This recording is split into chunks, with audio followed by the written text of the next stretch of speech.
Wabarakatuh. Alhamdulillahi wassalatu wassalamu ala asyrafil anbiya'il mursalin wa ala alihi wa ashabihi ajma'in wa la haula wa la quwata illa billahil aliyyil azim. Allahumma shalli ala sayyidina Muhammad wa ala ali sayyidina Muhammad amma ba'd.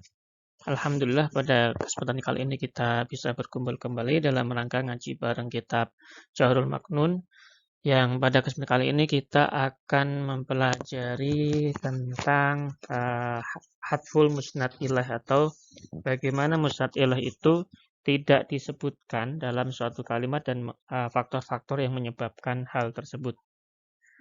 Sebelumnya kita coba memahami apa yang dimaksud dengan musnad ilaih. Musnad ilaih itu adalah al-mubtada alladzi lahu khabaru wal fa'ilu wa na'ibuhu wa asma'un nawasih. Secara arti bahasa, musnad ilaih adalah mubtada yang mempunyai khobar, fa'il, naibul fa'il, dan isim nawasih. Dengan kata lain, sebenarnya musnad ilaih itu adalah subjek dalam suatu kalimat.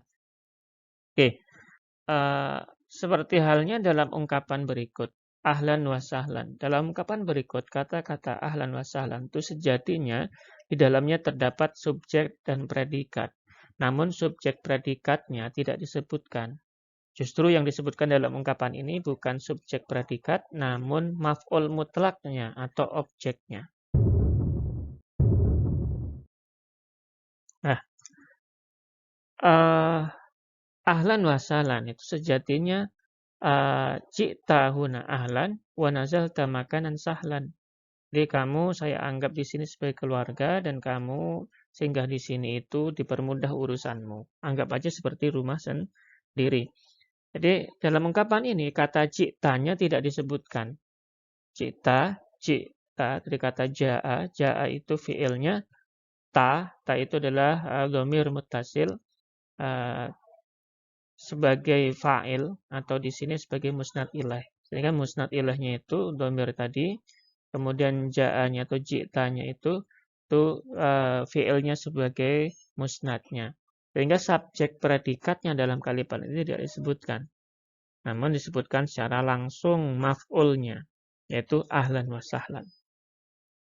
Kemudian fasokkat wajaha wa qalat ajuzun akim. Kata ajuz akim itu sejatinya adalah ana ajuzun akim. Saya adalah perempuan yang mandul.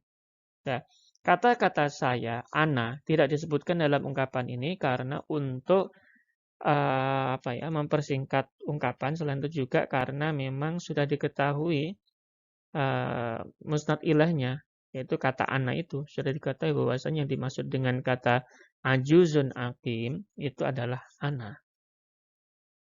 Nah, sehingga kita bisa pahami bahwa dari contoh ini musnad ilaih itu terkadang tidak perlu disebutkan karena ada beberapa tujuan.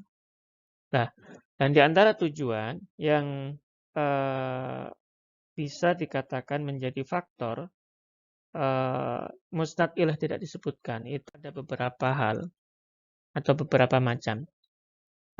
Sebagaimana disebutkan dalam Nadham Bait Jahrul Maknun, yuhdhafu lil ilmi wa lihtibari mustami'in wa sihhatil inkari satrin wa dhiqi fursatin ijlali wa aksihi wa nadhibin isti'mali.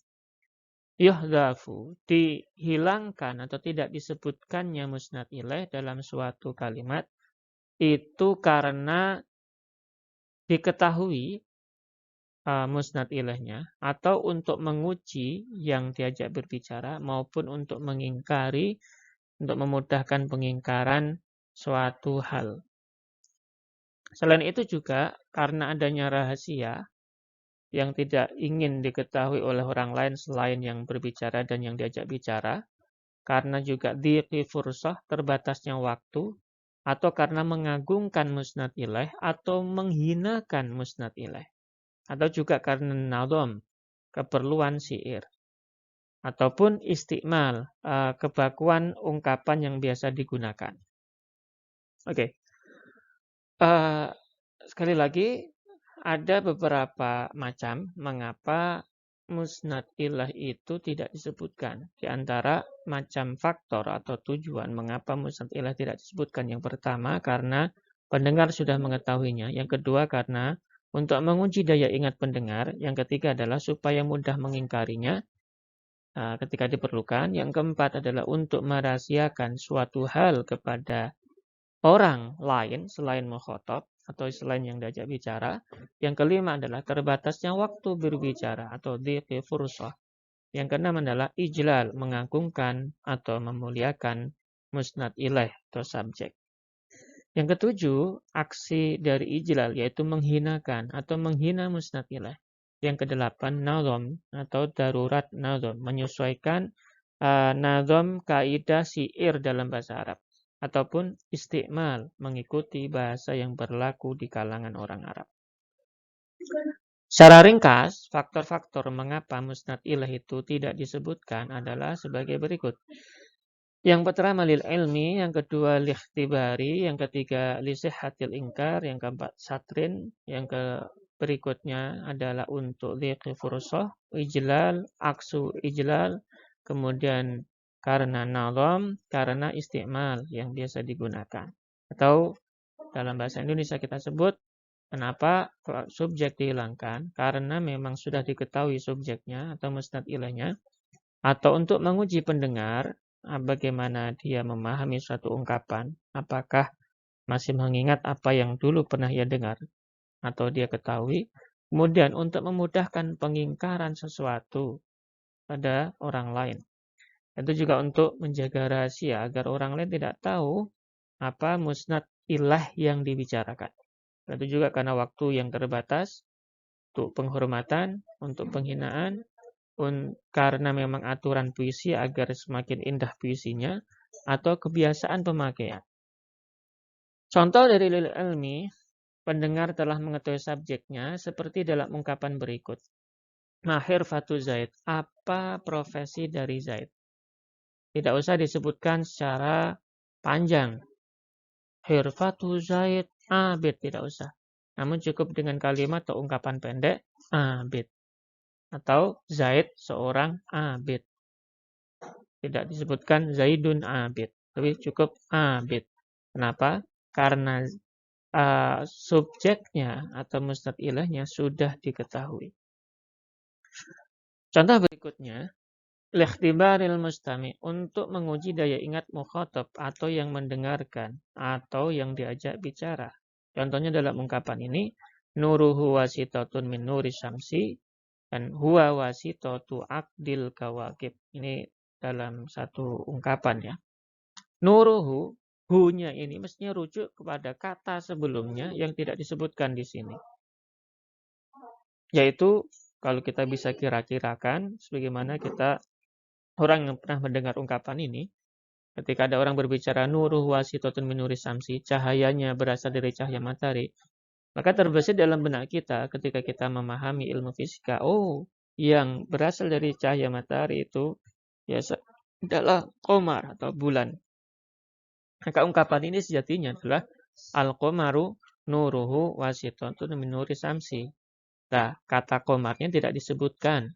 Kenapa? Untuk menguji daya ingat mukhatab, apakah dia tahu cahaya apa yang berasal dari matahari, atau bintang atau satelit apa yang cahayanya itu berasal dari cahaya matahari. Seperti itu.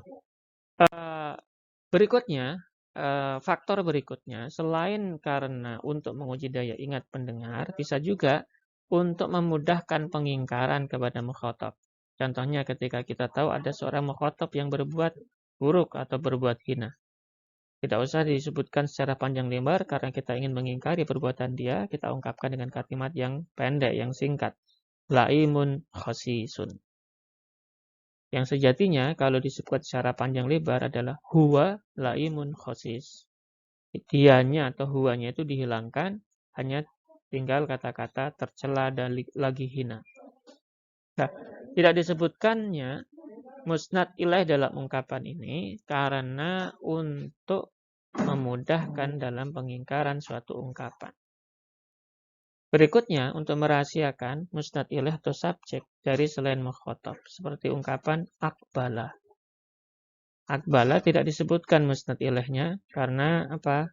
Ingin menjaga rahasia agar orang yang diajak bicara dan yang berbicara saja yang tahu, sedangkan orang lain meskipun mereka ikut mendengarkan, mereka tidak ikut tahu. Nah, tujuannya adalah agar sang pembicara itu memang sengaja menyembunyikan sesuatu dari orang-orang yang mendengarkan selain yang diajak bicara.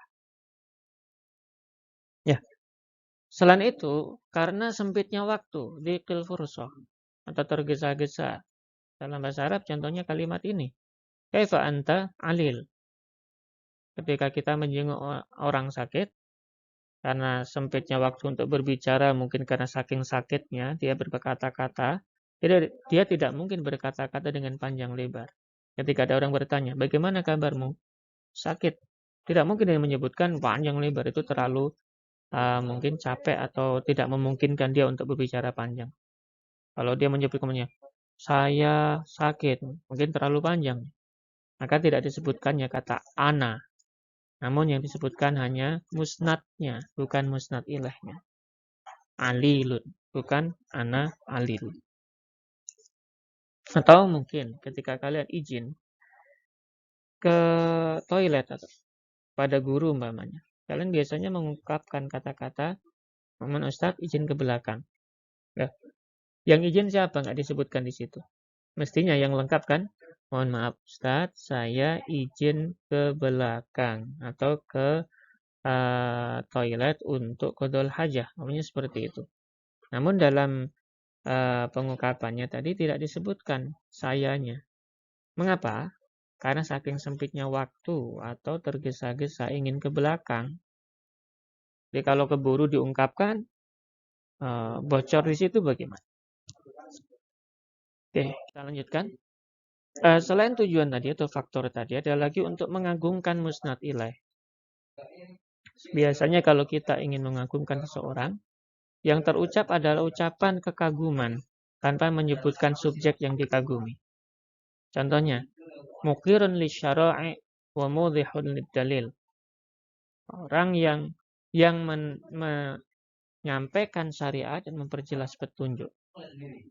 Otomatis yang seperti ini yang bisa hanya Nabi Muhammad atau Rasulullah SAW. Namun dalam ungkapan ini kita tidak sebutkan karena kita ingin mengagungkannya.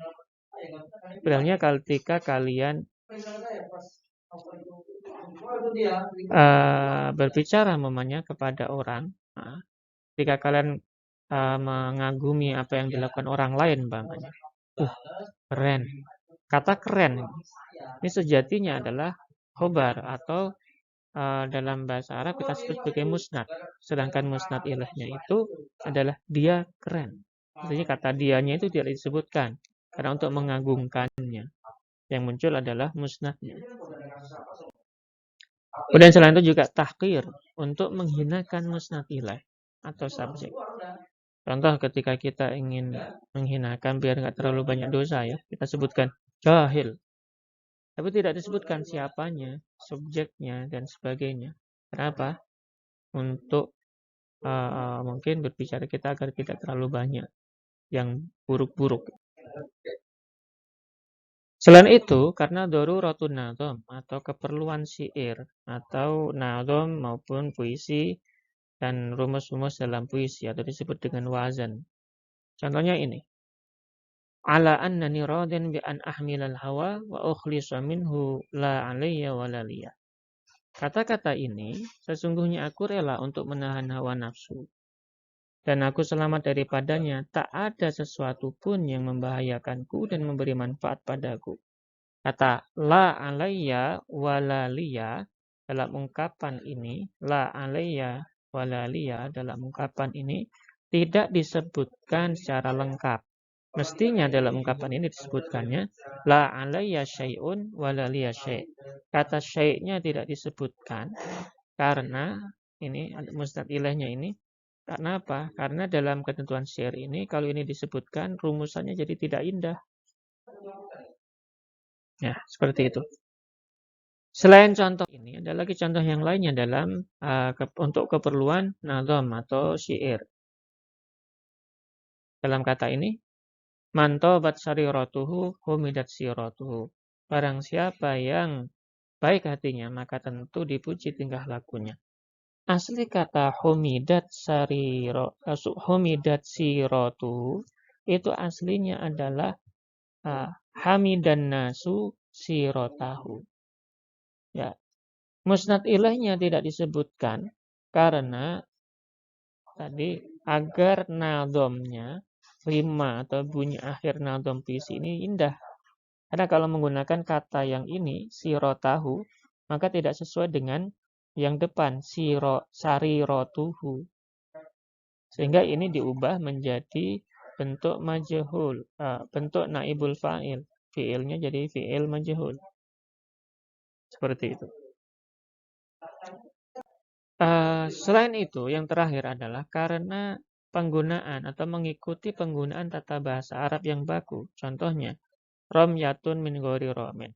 Dalam tata bahasa Arab yang baku, kata-kata romyatun min ghairi romin itu aslinya ada kata sebelumnya yang dihilangkan. Kata apa itu? Hadhihi romyah. Jadi aslinya adalah hadhihi romyah, romyatun min ghairi romin. Lemparan ini adalah lemparan tanpa ada yang melempar. Namun dalam penggunaan biasanya dalam kalimat paribahasa ini, biasanya kita cukup menggunakan kalimat yang simple. Romyatun min ghairi rom. Lemparan tanpa ada yang melempar. Dalam aslinya adalah ini adalah lemparan tanpa ada yang melempar. Dalam bahasa Indonesia kita tahu kata yang sepadan dengan kalimat ini yaitu lempar batu sembunyi tangan. Nah, lempar batu sembunyi tangan itu sebenarnya ada subjek yang dihilangkan, yaitu kata ini. Atau musnad ilaihnya tidak disebutkan ya karena biasanya kalau kita sebutkan justru tidak baku dalam ungkapan bahasa Indonesia maupun dalam bahasa Arab. Contoh yang lainnya dalam ungkapan ini, kahabbadha tariqatus sufiyah tahdi ilal martabatil aliyah. Seperti lafaz habbadha, sebaik-baiknya tariqatus sufiyah, jalan adalah jalan para sufi, tahdi ilal martabatil aliyah, yang menuju kepada martabat yang mulia atau kedudukan yang mulia. Kata habbadha tariqatus sufiyah itu sejatinya ada kata yang hilang di tengah dalam kalimat tersebut, yaitu habbadha huwa tariqatus sufiyah.